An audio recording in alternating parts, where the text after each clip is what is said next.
तो आज हम लोग एक न्यू चैप्टर स्टार्ट कर रहे हैं मार्केट का। मार्केट में हम लोग ने परफेक्ट कंपटीशन पढ़ा था। 2 वीडियो में परफेक्ट कंपटीशन कंप्लीट हुआ, उसका प्लेलिस्ट मैंने बना चुका है। तो आप अगर फर्स्ट वीडियो देखेंगे तो आपको नीचे सेकंड वीडियो अपने आप मिल जाएगा, तो आपको कोई परेशानी नहीं होगा। अब हम लोग देख रहे हैं मोनोपोली मार्केट। तो मोनोपोली मार्केट कंप्लीट करने के बाद उसे भी मैं एक ही जगह रखूँगी, क्योंकि परफेक्ट कंपटीशन, मोनोपोली, जितना भी मोनोपोलिस्टिक जितना भी है सब मार्केट चैप्टर का ही पार्ट है। तो एक ही प्लेलिस्ट में मैं सबको इंक्लूड कर दूंगी। तो चलिए आज हम लोग मोनोपोली मार्केट पढ़ते हैं। देखिए, मोनोपोली अगर मार्केट की अगर हम बात करें तो monopoly is a market situation. ये क्या है? मार्केट सिचुएशन है जहां पे only one seller is found with no close substitute.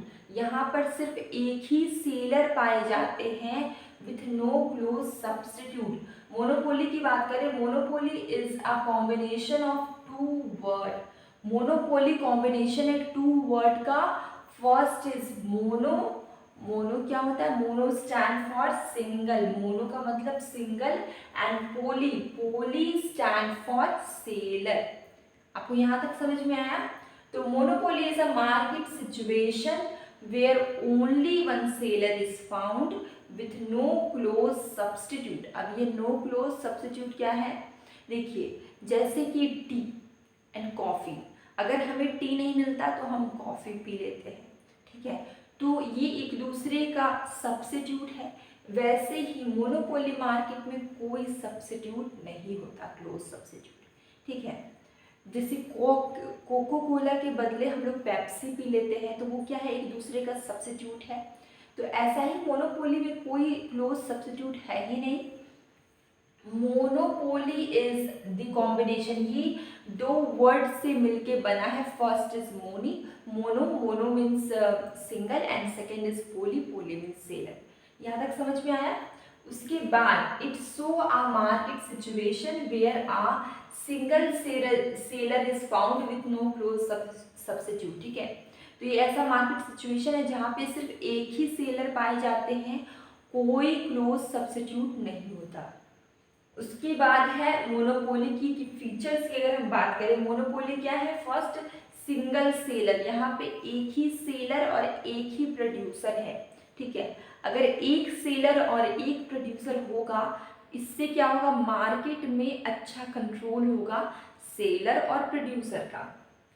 देखिए, यहाँ पे मैंने सेकेंड फीचर्स यही बताया कि monopolist has full control on the supply of product. यहाँ तक हो गया। Third is no close substitute. और फोर क्या है? रिस्ट्रिक्शन है। ये तो मैंने बताया ही अभी कि कोई क्लोज सब्स्टिट्यूट नहीं है।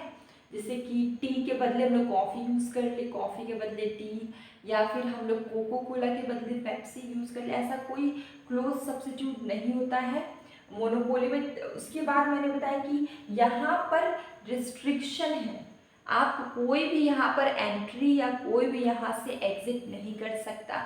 यहाँ पर क्या है? Restriction on the entry of and exit of the forms. और सबसे लास्ट क्या है?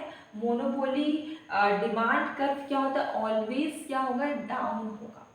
मोनोपोली का डिमांड कर्व कैसे होगा? डाउन होगा। अभी हम लोग नेचर पढ़ेंगे तो उसमें आपको अपने आप पता चल जाएगा कि मोनोपोली का डिमांड कर्व क्यों डाउन होता है। तो यहाँ तक आप लोगों को समझ में आ गया होगा। ये मेरा इंट्रोडक्शन था और this is your features. Okay, तो यहाँ तक हो गया। अब हम लोग इसके आगे नेचर पढ़ते हैं। Of demand and revenue curve under monopoly market. तो हम लोग ने इंट्रोडक्शंस, फीचर्स देखा।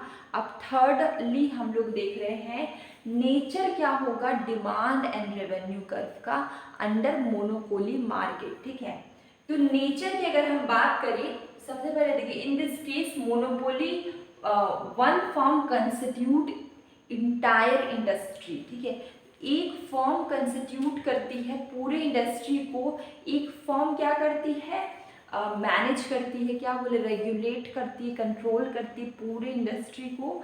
तो यहाँ पर मोनोपोली मार्केट में सब कोई को मोनोपोलिस्ट फेस करना पड़ता है, ठीक है?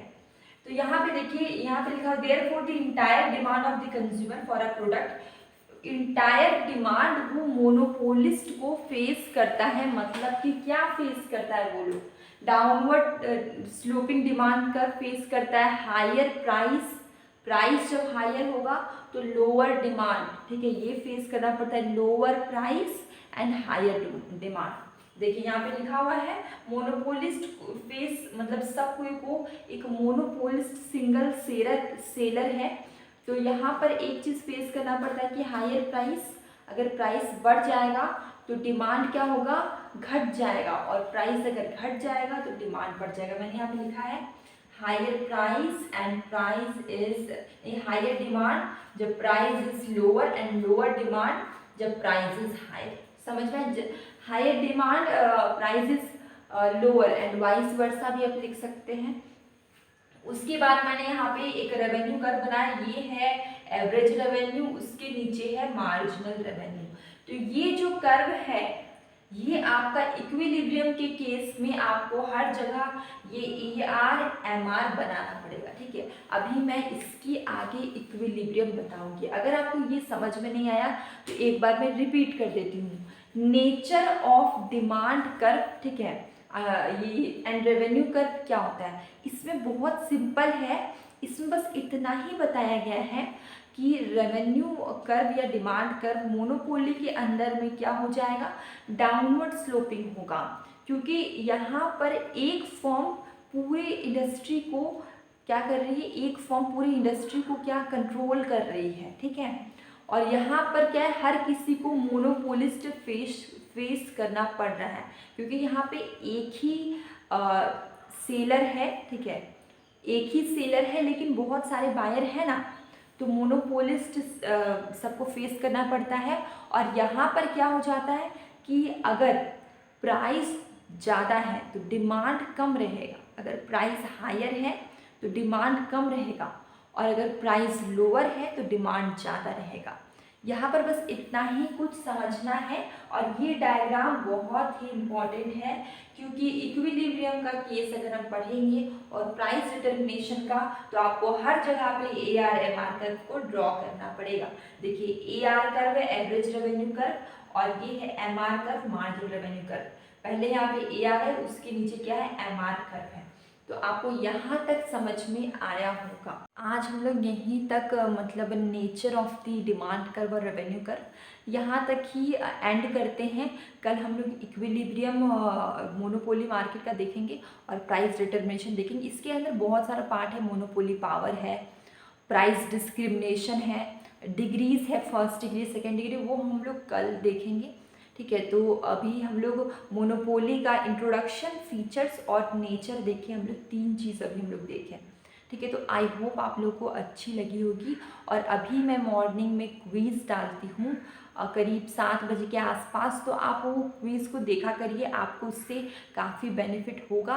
क्विज़ में मैं इकोनॉमिक्स के क्वेश्चन ही पूछती हूँ और इकोनॉमिक्स के क्वेश्चन एक्सप्लेन करती हूँ, डेली 1 क्वेश्चन। तो आप उसको देखिए। अगर आप UGC नेट के एस्पिरेंट हैं या फिर आप 11 12 या BA BCom कुछ भी कर रहे हैं, तो वो आपके लिए हेल्पफुल ही होगा। तो आज का वीडियो अगर आपको अच्छा लगा हो तो आप मेरे चैनल को सब्सक्राइब करें और अपने फ्रेंड्स को शेयर करें। अब हम लोग मिलते हैं नेक्स्ट वीडियो में।